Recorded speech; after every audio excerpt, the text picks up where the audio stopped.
it continues to act. It's acting even as we speak. And what it seems to be holding out to those who have explored it at depth are things like an ontological transformation of the basis of language. For instance, language seems to become something visible. You know, Philo Judaeus, writing about the Logos, said he was concerned with what he called the more perfect Logos.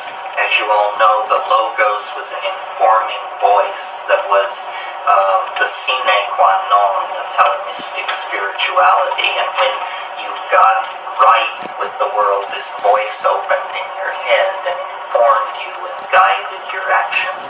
So Philo Judaeus is talking about the more perfect Logos, and he says the more perfect Logos would go from being heard to being beheld without ever crossing over a quantized moment of transition.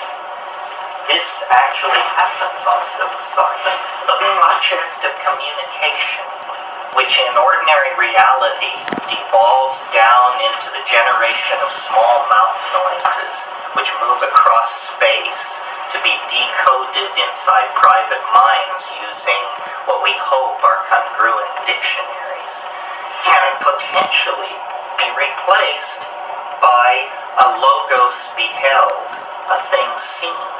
The clue to this is that in our own language, our notion of linguistic facility is always backed up by visual metaphors.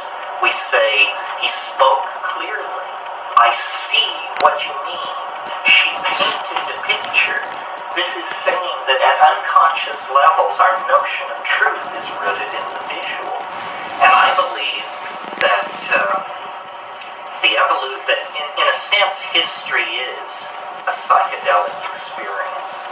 We are unfolding endlessly into the consequences of the contact with the tremendum that raised us to self-reflection 25 or 30,000 years ago. And the question then becomes, how do we make sense of this in the future? What kind of world incorporates these kinds of insights?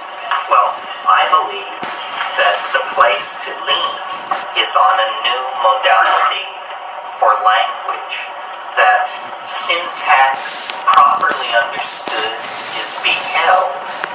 It's very interesting to me that the most powerful of these hallucinogens are also endogenous neurotransmitters. DMT, without contest, is the most terrifyingly powerful hallucinogen that exists in nature, and it occurs in the human brain as a normal part of human metabolism. The fact that the experience only lasts a few minutes is a profound statement about the brain's ability to identify and render inactive these compounds. I mean, the brain is hit by a wave of DMT and it says, I know what this is, and we can shunt this to indole acetic acid and excrete it in a matter of minutes. So this state is not far away from us. It could be as little as a 1 or 2 gene mutation away. The pineal gland is generating adenoglumerotropin. This is an MAO inhibitor of the beta-carboline class, very similar to the compounds that occur in ayahuasca and yahe. It appears that the chemistry of thought and the chemistry of shamanic ecstasis are simply points on a continuous spectrum.